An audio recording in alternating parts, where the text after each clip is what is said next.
Hey everyone, Eva Thompson here. Welcome to my channel today.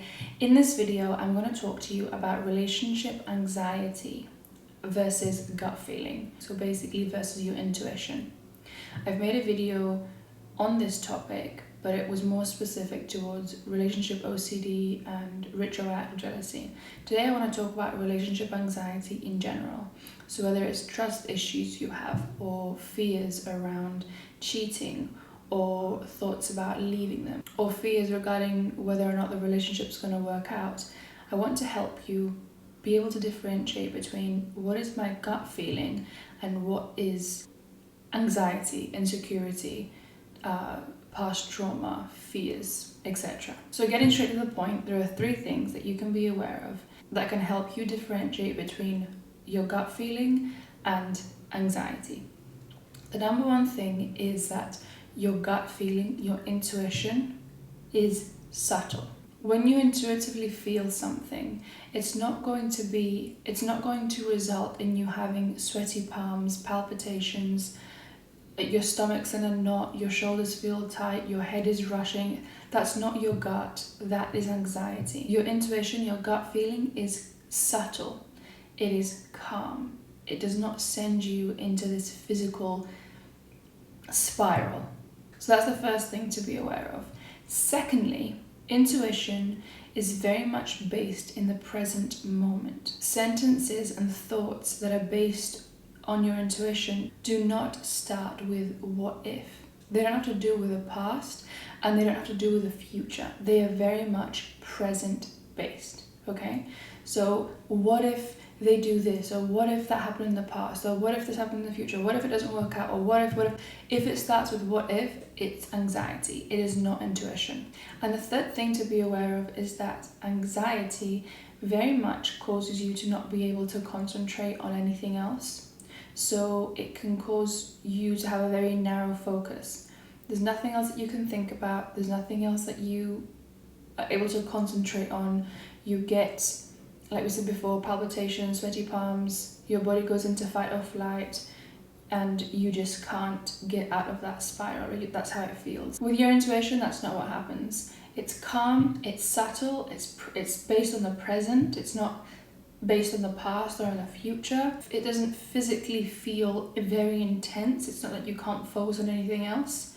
It doesn't have the sense of urgency that anxiety has. So those are the 3 things to be able to differentiate between anxiety and intuition. It's very subtle, it does need practice to really train yourself to become aware of when is it my fears and when is it my insecurities and my anxiety coming up versus when is it my actual gut feeling and my intuition. Something I wanted to point out is that a lot of the time when you're in a relationship or you're thinking of getting into a relationship or leaving a relationship, indecision and lack of commitment will cause pain. So if you're not committing to making a decision such as leaving or staying or working on the relationship or working on yourself, and you're just hovering between everything, asking yourself what if this, what if that, you will suffer. The irony with relationship anxiety a lot of the time, what I've seen is, and I've done it too in the past, you're so afraid of getting hurt or you're so afraid of making the mistake or making the wrong choice that fear keeps you in pain. So essentially the fear of you not wanting to be in pain, not wanting to make a mistake, not wanting to get cheated on, not wanting to make the wrong decision, that fear of pain causes you pain on a daily basis. Okay, so just let that sink in. You are afraid of making a mistake. You are afraid of leaving. You're afraid of them cheating. You're afraid of the relationship not working out, them not being the one, whatever your fear is. You're afraid of something happening, essentially because you don't want to be in pain. The irony is that you are causing yourself pain on a daily basis, trying to avoid pain. So you need to make a decision. Trust yourself, trust that you are going to be okay no matter what, and understand that in order to reduce the suffering, committing to a decision is key. So do you want to leave and give up? Is this person worth your commitment? Understand there are no guarantees in a relationship. There's no guarantees that my relationship's going to work out, that your relationship's going to work out, that it's going to be forever. Things happen. We have no control over life. and how it plays out to an extent. But a question you can ask yourself here, if you're wondering whether or not you should leave or whether you should stay and you're afraid if it's going to work out, if they're going to cheat, if you can trust them, ask yourself, is this person worth the risk? Because I'm in this relationship, and being in a relationship is worth the risk. If you're in a relationship and you've got one foot in and one foot out, you want to be with them but you don't want to trust them, you want to trust them but you're afraid they're going to cheat, it's just confusing, and it causes, like I said, pain, misunderstandings. It's just not good. Is this person worth you taking the risk, trusting, being vulnerable, letting your walls down? I'm not saying that you're going to make this decision and it's all going to fall into place. It takes work. In order for you to start the work, you need to first make a decision and decide what you want to do. My advice would be first work on whatever's coming up for you now, relationship anxiety, intrusive thoughts, fears, because without that, what is left is your intuition. It's your genuine self, a healed version of yourself that will then be able to make the decision of whether or not they want to leave the relationship or stay in the relationship, and how they want to navigate their life. So whatever's coming up for you, know that it's coming up for you because it needs to be healed, it needs to be looked at, it needs to be validated. It's not coming up because you're a bad person or there's something terribly wrong with you or anything like that. It's pain shows us what needs to be healed. It shows us what we need to give attention to. It shows us what we need to be aware of and understand in order for us to evolve and become better people and better versions of ourselves. Okay?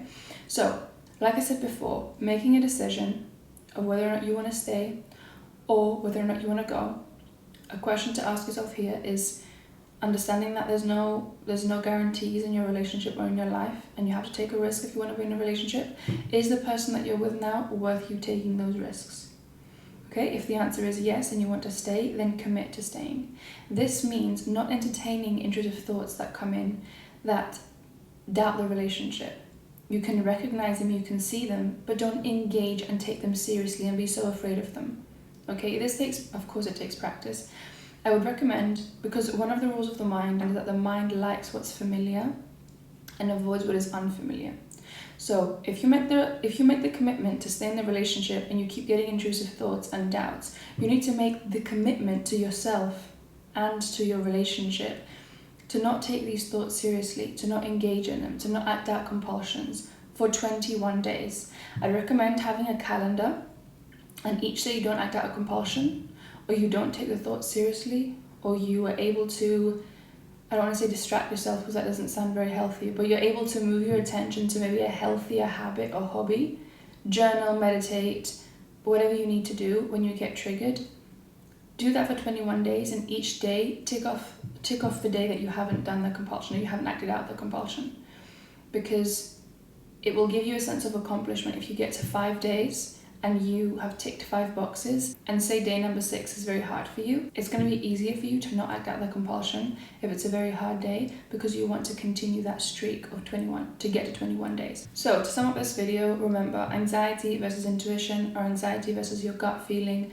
Your gut feeling is subtle, based in the present, and it doesn't cause intense physical emotion. There's no fight or flight, there's no narrow focus, there's no I can't breathe properly, I'm having a panic attack, I can't concentrate on anything else. That's not your intuition. The root of suffering is indecision. So make the decision. Do you want to leave the relationship or do you want to stay in the relationship? If you want to stay in the relationship, what does that mean? What work is there for you to do? Do you need to go to therapy? Do you both need to go to therapy? Are there some things you need to talk about? Are there some things you need to be honest about? Are there some fears that need addressing? And you can actually start fixing and healing whatever it is that you need to. But this staying in the middle, asking yourself what if, letting fear take over one day and the next day you have an amazing day with your partner and you're just left in this confused state is just not, it's not going to help you move forward. So again, make a decision. Write down the pros and cons. Really take it seriously and really commit to your decision. If you want to leave, then leave. If you want to stay, then make a list of what is required for you to stay and truly make the commitment. When thoughts come in regarding, can I trust them? Are they going to cheat? Is this the right relationship? No, you can't entertain that if your commitment is to stay in the relationship. And the commitment is first and foremost to yourself. You're not doing it for them. You're not doing it for anyone else but yourself. You need to take your power back and understand that if you're going to stay in this relationship, it's because you want to stay in the relationship. You want to see where it goes. You want to take that risk. It's your choice. They don't owe you anything. Okay? If you choose to be with someone, you choose to be with someone. And that comes with trusting, with being vulnerable, with being open. Because if you're going to do the half and half thing where you kind of do want to trust them, but you kind of don't, it's just going to bring suffering.